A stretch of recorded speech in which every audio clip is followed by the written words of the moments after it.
নমস্কার বন্ধুরা, রমা কুকিংয়ে সবাইকে স্বাগত জানাই। আজ আপনাদের সাথে শেয়ার করছি এই গরমের দুপুরে আলু পটল ঝিঙে দিয়ে রুই মাছের পাতলা ঝোল, যেটা গরম ভাতের সাথে খেতে অসাধারণ লাগে। এটা বানাতে খুব একটা তেল মশলা লাগে না, খুব সাধারণ একটা রেসিপি যেটা ছোট থেকে বয়স্ক সবাই খেতে পারবে। তো চলুন সবজি দিয়ে রুই মাছের পাতলা ঝোল আমি কিভাবে বাড়িতে বানিয়ে থাকি দেখে নেওয়া যাক। এখানে 6 পিস মতো রুই মাছ আছে, এখানে সব পেটি আছে। মাছটাকে আমি ভালো করে ধুয়ে নুন হলুদ মাখিয়ে রেখেছি। এবার একটা কড়াই বসিয়ে দিয়েছি, কড়াইটা গরম হয়ে গেছে। দিয়ে দেবো সর্ষের তেল। তেলটা গরম করে নেব।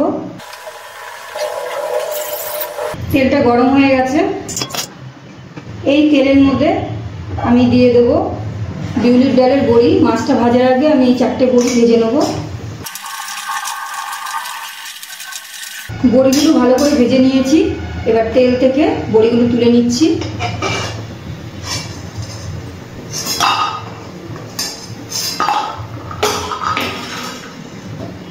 এই তেলের মধ্যে দিয়ে দিচ্ছি খুব সামান্য পরিমাণ নুন। তেলে নুন দিয়ে মাছ ভাজলে একদম কড়াইয়ের গায়ে লেগে যাবে না। নাড়াচাড়া করে নিলাম। এবার রুই মাছগুলো দিয়ে দিচ্ছি। দুটো দুটো করে মাছ আমি ভেজে নেব। মাছগুলো উল্টে দিচ্ছি। গ্যাসের ফ্লেম হাইতে দিয়ে মাছের পিসগুলো ভেজে নিচ্ছি। খুব ভালো করে মাছের পিসগুলো ভেজে নিয়েছি। এবার তেল থেকে তুলে দিচ্ছি। বাকি মাছগুলো ভেজে নিচ্ছি। মাছগুলো ভাজা হয়ে গেছে। এবার এখানে আমি একটা বড় সাইজের আলু আমি লম্বা লম্বা করে কেটে নিয়েছি। আর এখানে ঝিঙে আছে। ঝিঙেটা আমি পুরো খুব ভালো করে খোসা ছাড়াইনি, এরকমভাবে খোসা ছাড়িয়ে নিয়েছি। অল্প অল্প খোসাটা রেখেছি। আর আছে পটল। পটলটাও আমি খুব ভালো করে খোসা ছাড়াইনি, অল্প অল্প একটু খোসা রেখে দিয়েছি, তাহলে খেতে ভালো লাগবে। এবার আমি এই তেলে এক এক করে সবজিগুলো ভেজে নেব। আগে আমি পটল ভেজে নিচ্ছি। পটলের মধ্যে দিয়ে দিচ্ছি অল্প করে নুন।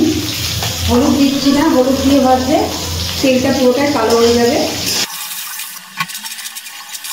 পটলগুলো ভাজা হয়ে গেছে, পটলগুলো তুলে নিচ্ছি। এই একই তেলে দিয়ে দিচ্ছি কালো জিরে, আর দিয়ে দিচ্ছি দুটো কাঁচা লঙ্কা চেরা। নাড়াচাড়া করে নিলাম। এবার এখানে কেটে রাখা আলুগুলো দিয়ে দিচ্ছি। আলুগুলো ভেজে নেব। আলুর মধ্যে একটু নুন দিয়ে দিচ্ছি, আর দিয়ে দিচ্ছি সামান্য পরিমাণ হলুদ। এবার আলুগুলো ভেজে নেব। আলুগুলো ভাজা হতে হতে আমি একটা মশলার পেস্ট করে নেব। এখানে নিয়ে নিচ্ছি 1 চামচ জিরের গুঁড়ো, আর নিয়ে নিচ্ছি হলুদের গুঁড়ো। এর মধ্যে দিয়ে দেবো খুব সামান্য পরিমাণ জল। জল দিয়ে মশলাটা একটু গুলিয়ে নেব। এবার একটা পাশে রেখে আলুগুলো ভালো করে ভেজে নেব। আলুগুলো একদম লাল লাল করে ভেজে নিয়েছি, নাহলে আলুগুলো গলবে না। আর এর মধ্যে দিয়ে দিচ্ছি কেটে রাখা ঝিঙে। ঝিঙেগুলো খুব আগে দিয়ে নিই, তাহলে একদম গলে যাবে। ঝিঙেগুলো খুব বেশি ভাজবো না, অল্প একটু ভেজে নেব। ঝিঙেগুলো আমি আর ভাজছি না। এবার এর মধ্যে এক করে মশলাগুলো দিয়ে দেবো। দিয়ে দিচ্ছি 1 চামচ আদা বাটা, আর দিয়ে দিচ্ছি 1 চামচ লঙ্কা বাটা। আদা বাটা লঙ্কা বাটা আমি আলু আর ঝিঙের সাথে ভালো করে কষিয়ে নেব। আদার যতক্ষণ না কাঁচা গন্ধটা না যাবে ততক্ষণ কষিয়ে নিতে হবে। আদা কাঁচা লঙ্কা বাটাটা ভালো করে কষিয়ে নিয়েছি। এবার দিয়ে দিচ্ছি বাটির মধ্যে যে জিরে আর হলুদের গুঁড়োটা একটু জল দিয়ে পেস্ট করে রেখেছিলাম, সেটা আমি দিয়ে দিচ্ছি। আর একটু জল দিয়ে দিচ্ছি বাটি ধুয়ে। এবার দিয়ে দিচ্ছি পরিমাণ মতো নুন। এবার সব কিছু একসাথে ভালো করে কষিয়ে নেব। কষানো প্রায় হয়েই গেছে। এবার আমি দিয়ে দেবো ভেজে রাখা পটল। পটলগুলো দেওয়ার পর আমি সব কিছুকে আরেকটু ভালো করে কষিয়ে নিচ্ছি। সব কিছু ভালো করে কষিয়ে নিয়েছি।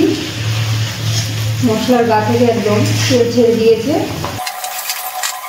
এবার আমি এর মধ্যে দিয়ে দিচ্ছি গরম জল করে নিয়েছি, সেটা দিয়ে দিচ্ছি। একটু বেশি করে জল দিতে হবে।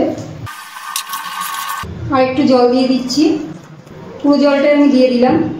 বেশি করে জল না দিলে যেহেতু অনেকগুলো সবজি আছে সিদ্ধও হবে না, আবার এর মধ্যে মাছ ভাজা দেবো, ডালের বড়ি দেবো, খাওয়ার সময় ঝোলটা একদম কম পড়ে যাবে, ওই জন্য জলটা একটু বেশি করে দিয়ে দিলাম। এবার গ্যাসের ফ্লেমটা হাইতে দিয়ে একটু ফুটিয়ে নেব। ঝোলটা একটু ফুটিয়ে নিয়েছি, একটু নাড়াচাড়াও করে দিলাম।